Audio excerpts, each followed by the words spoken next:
எனக்கும் அந்த சந்தேகம் இருக்குது. சார், பல்வேறு இடங்களில் மின்வெட்டு அறிவிக்கப்படாத மின்வெட்டு ஏற்படுது. 1 மணி நேரத்துக்கு மேலாக, சில நேரத்தில் 4 மணி நேரத்துக்கு மேலாக இருக்குது. இது வந்து தாவேக அரசை முடக்கிறதுக்காக சில சதிகள் நடக்குது என்று மக்கள் பலரும் சொல்கிறாங்க. சார், நேற்றைக்கு செய்தியாளர்களை சந்தித்த மின்சாரத்துறை அமைச்சர் திரு நிர்மல்குமார் அவர்கள் அரசாங்கத்தை யாரும் மிரட்ட முடியாது, அரசு இயந்திரம் அப்படி பயப்படக்கூடியதல்ல, எங்களெல்லாம் யாரும் மிரட்ட முடியாதுன்னு சொல்லியிருக்காரு. அப்படி இருக்கும்போது எப்படி திமுகவை சேர்ந்தவர்கள் மின்வெட்டுக்கு காரணமாக இருக்க முடியும்? புதிய ஆட்சி கொஞ்சம் அவகாசம் கொடுப்போம், மின்வெட்டு கோடை காலத்தில் அதிக கன்சம்ஷன் காரணமாக மின் தேவை அதிகம் இருப்பதால் ஆங்காங்கே மின்வெட்டு ஏற்படுவது இயல்பு. அதுக்காக நான் சரின்னு சொல்லலை. அதை போர்க்கால அடிப்படையில் சரி செய்வதற்கான நடவடிக்கைகளை திரு நிர்மல்குமார் அமைச்சர் அவர்கள் மேற்கொள்ள வேண்டும்ன்றதான் அந்த நேரத்தில் கோரிக்கை வைத்துக் கொள்ள விரும்புகிறேன். கூடுதலாக திரு நிர்மல்குமார் அவர்கள் 26/5/2026 அன்று செய்தியாளர்களை சந்தித்த போது மின்சார வாரியத்தில் சில கருப்பு ஆடுகள் இருக்கின்றன அப்படின்னு சொல்லியிருந்தார். உங்களுக்கு நினைவு இருக்கும்னு நினைக்கிறேன்.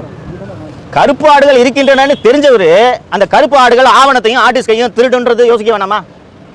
அப்ப எவ்வளவு பாதுகாப்பை ஏற்பாடு செய்திருக்க வேண்டும்?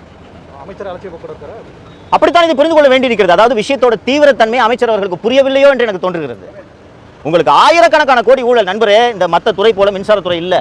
இந்த மின்சாரத்தை ஒரு யூனிட் நார்மலாக இப்போ நம்ம வந்து 6 ரூபாயோ 7 ரூபாய் ஒரு யூனிட்டுக்கு கட்டணும்னு நினைக்கிறேன், எக்ஸாக்டாக எனக்கு தெரியல. ஒரு யூனிட் 15 ரூபா 18 ரூபா கொடுத்து மின்சார வாரியம் தமிழக அரசுக்காக வாங்குகிறதுனா எத்தனாயிரம் யூனிட்டுகளை வாங்குகிறோம், எவ்வளவு கொள்முதல் நடக்கும், நிலக்கரி இறக்குமதி இருக்கிறது, சூரிய ஒளி மின்சாரம் இருக்கிறது, எத்தனை ஆயிரம் கோடி அதில் இன்வால்வ்ன்றதை கொஞ்சம் யோசிச்சு பாருங்க. அப்போ அதில் ஊழல் நடைபெற்றிருக்கிறது என்று மீண்டும் மீண்டும் கூறும் அமைச்சர் அந்த ஆதாரங்களை பாதுகாக்கத்தானே சார் முதல்ல நடவடிக்கை எடுக்கணும்.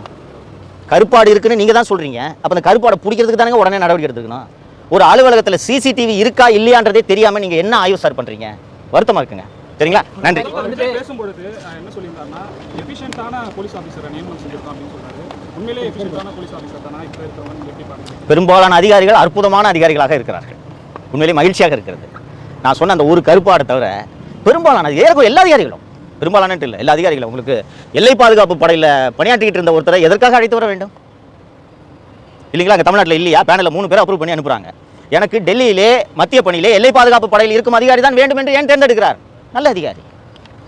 எவ்வளவோ பேர் இருக்கும்போது சென்னை மாநகர காவல்துறைக்கு அமல்ராஜை நியமிக்கிறார். நல்ல அதிகாரி. இந்த கருப்பாட்டை ஏன் லஞ்ச ஒழிப்பு துறையில் நியமிக்கிறீர்கள் என்பது மட்டும்தான் என்னுடைய குற்றச்சாட்டு. மற்ற தேர்வுகள்லாம் பெரும்பாலும் நன்றாக இருக்கு. நன்றிங்க.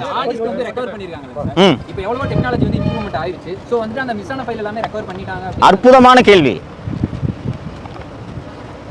அந்த மிஸ்ஸான ஆர்டிஸ்க்கு நான் கிணத்துல போட்டுட்டு அது போல வேற ஆர்டிஸ்க்கு வச்சிருந்தேன் என்ன பண்ணுவீங்க? அதுதான் அதோட நோக்கம். நல்ல கேள்வி. உண்மையிலே நான் நகைச்சுவைக்கு சொல்ல நல்ல கேள்வி. ஒரு பென்ட்ரைவ் இருக்கு சரிங்களா? சோனி பென்ட்ரைவ் 18 GB சரியா? 16 GB.